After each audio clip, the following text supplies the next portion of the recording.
दोस्तों, कौशिक ब्राह्मण ने वहां जाकर देखा कि धर्मव्याध कसाई खाने में बैठकर मांस बेच रहा है।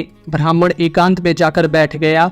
व्याध को यह मालूम हो गया कि कोई ब्राह्मण मुझसे मिलने के लिए आए हैं, अतः वह शीघ्र ब्राह्मण के समीप आया और बोला, भगवान, आपके चरणों में प्रणाम है, मैं आपका स्वागत करता हूँ।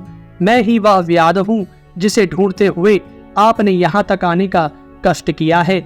आपका भला हो, आज्ञा दीजिए, मैं क्या सेवा करूँ। यह तो मैं जानता हूँ कि आप कैसे यहाँ पधारे हैं। उस पतिव्रता स्त्री ने ही आपको मिथिला में भेजा है। व्याध की बात सुनकर ब्राह्मण बड़े विस्मय में पड़ा और मन ही मन सोचने लगा, यह दूसरा आश्चर्य देखने को मिला। व्याध ने कहा, यह स्थान आपके योग्य नहीं है, यदि स्वीकार करें तो हम दोनों घर पर चलें। ब्राह्मण ने प्रसन्न होकर कहा, ठीक है, ऐसा ही करो। फिर आगे आगे ब्राह्मण चला और पीछे पीछे व्याध। घर पर पहुंचकर धर्मव्याध ने ब्राह्मण देवता के पैर धोकर बैठने का आसन दिया। उस पर बैठकर उसने व्याध से कहा, हे तात, यह मांस बेचने का काम तुम्हारे योग्य नहीं है। मुझे तो तुम्हारे इस घोर कर्म से बड़ा क्लेश हो रहा है। व्याध बोला, विप्रवर, मैंने यह काम अपनी इच्छा से नहीं उठाया है। यह धंधा मेरे कुल में दादों परदादों के समय से चला आ रहा है। स्वयं मैं ऐसा कोई कार्य नहीं करता जो धर्म के विपरीत हो। सावधानी के साथ बूढ़े माँ बाप की सेवा करता हूँ, सत्य बोलता हूँ, किसी की निंदा नहीं करता, यथाशक्ति दान देता हूँ और देवता, अतिथि तथा सेवकों को भोजन देकर जो बचता है उसी से अपनी जीविका चलाता हूँ। शूद्र वर्ण का कर्तव्य है सेवा, वैश्य वर्ण का कर्म है खेती करना और युद्ध और रक्षा करना क्षत्रियों का कर्तव्य बताया गया है।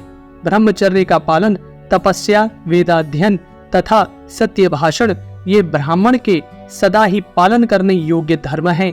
राजा का यह कर्तव्य है कि वह अपने अपने धर्मों के पालन में लगी हुई प्रजा का धर्म पूर्वक शासन करे तथा जो लोग धर्म से गिर गए हों उन्हें पुनः धर्म पालन में लगावे। ब्राह्मण, यहाँ राजा जनक के राज्य में कोई भी ऐसा नहीं है जो धर्म के विरुद्ध आचरण करे। चारों वर्णों के लोग अपने अपने धर्म का पालन करते हैं। ये राजा जनक दुराचारी को, धर्म के विरुद्ध चलने वाले को, वह अपना पुत्र ही क्यों ना हो, कठोर दंड देते हैं। अतः आप मुझ में या और किसी मिथिलावासी में अधर्म की आशंका ना करें। मैं स्वयं किसी जीव की हिंसा नहीं करता, दूसरों के मारे हुए सुअर और भैंसों का मांस बेचता हूँ, फिर भी मैं स्वयं मांस कभी नहीं खाता। ऋतुकाल प्राप्त होने पर ही स्त्री संसर्ग करता हूँ। दिन में सदा ही उपवास और रात्रि में भोजन करता हूँ।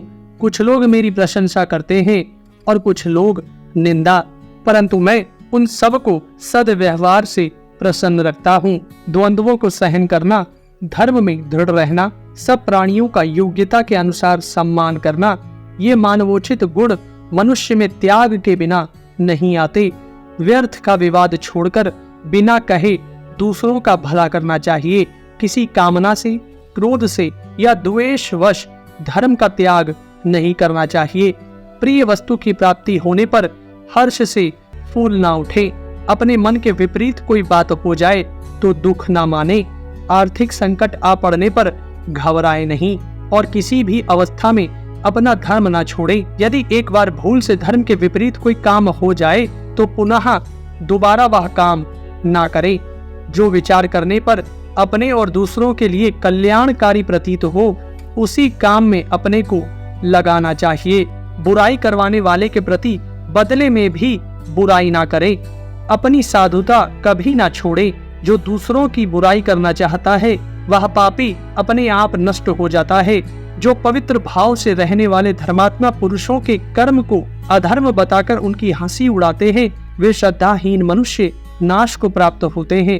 पापी मनुष्य धोकनी के समान व्यर्थ फूले रहते हैं, वास्तव में उनमें पुरुषार्थ बिल्कुल नहीं होता।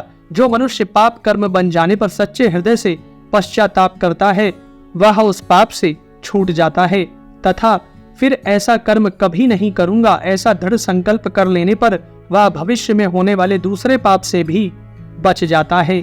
लोभ ही पाप का घर है। लोभी मनुष्य ही पाप करने का विचार करते हैं। पापी पुरुष ऊपर से धर्म का जाल फैलाए रहते हैं। जैसे तिनकों से ढका हुआ कुआं हो, वैसे ही इनके धर्म की आड़ में पाप रहता है।